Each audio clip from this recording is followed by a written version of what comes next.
नमस्कार, जय महाराष्ट्र।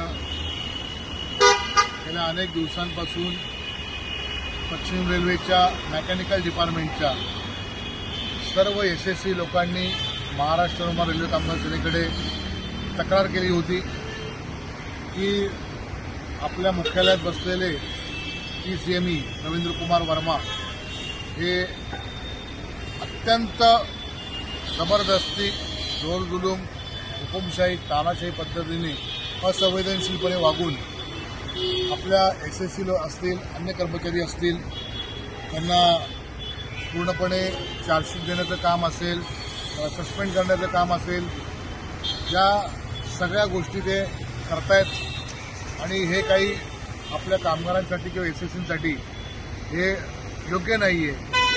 एखादं काम किंवा आउटटर्न देत असताना ते वातावरण अतिशय उत्स्फूर्त असावं लागतं।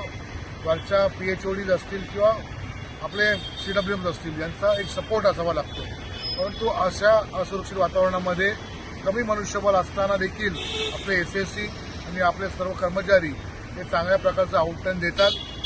आज काम करत असताना काही छोट्या मोठ्या चुका होतात, पण त्या किती पुढे न्यायच्या, किती ताणायच्या, हे त्या तिथल्या अधिकाऱ्याचं काम असतं। परंतु एवढ्या अपुऱ्या मनुष्यबळामध्ये हे प्रशासन आपल्या एसएससी असतील कामगारांना काम करून घेत असताना तिथल्या कर्मचाऱ्यांना असुरक्षित वातावरणामध्ये काम करणं शक्य नव्हतं। म्हणून एसएससी बांधवांनी महाराष्ट्र रोमन कामगार सेनेच्या माझ्या सकट सर्व सहकाऱ्यांची भेट घेतली होती। रेल्वे सेवा चालवण्याकरता 99% वाटा हा प्रत्यक्ष मैदानावरती, ग्राउंडवरती काम करणाऱ्या रेल्वे कामगारांचा आहे। त्यामुळे आपण आपल्या अशा एसएससी असतील, कामगार असतील, त्यांचा सन्मान आणि त्यांचं कुठेही त्यांना चार्जशीट किंवा छोट्या छोट्या कामामध्ये अशी बेमालूमशाही किंवा हुकुमशाही करता कामा नये।